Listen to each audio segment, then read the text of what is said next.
Now he starts getting questioned and challenged by other senators, and that's when he gets mad, and that's when he attacks me. Senator, is it true that language that is not in the code is not actually a part of the law? That is correct. These are words that express intent, but they are not actually things that are codified. Is that not true? You're exactly right. They will not be in the code section. They will be in the notes. But we have an obligation to protect our ratepayers, and this bill does that. And you can listen to some lady who got caught stealing trade secrets.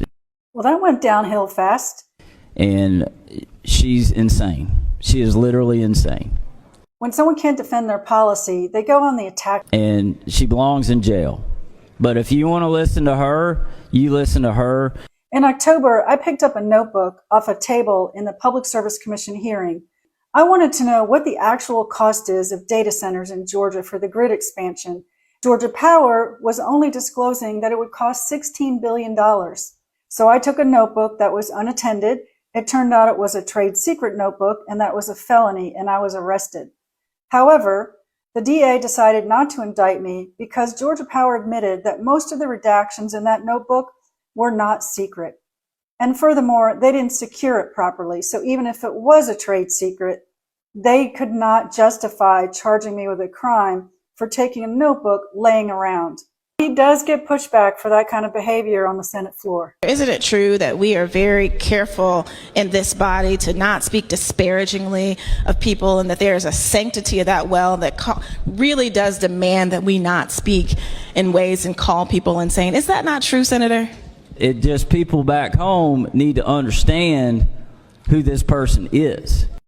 And who am I, Senator? I get that he doesn't want to be criticized for what he's doing to the people of Georgia with data centers. I have an MBA from the College of William & Mary, one of the best colleges in the United States.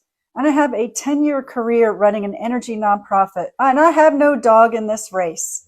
I don't have any investments in data centers. I don't take money from utilities. I run a nonprofit called Georgians for Affordable Energy, and I'm trying to bring about desperately needed reform in Georgia.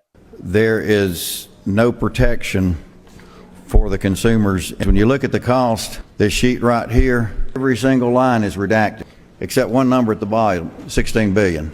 I don't know why we don't make this stronger and codify it into law. I've attended countless town hall meetings, and I can tell you that I've not heard a single constituent say, what is the intent of the legislature? What my constituents are concerned about is, what about the air and the noise and the water pollution from these data centers? None of which was addressed in this legislation.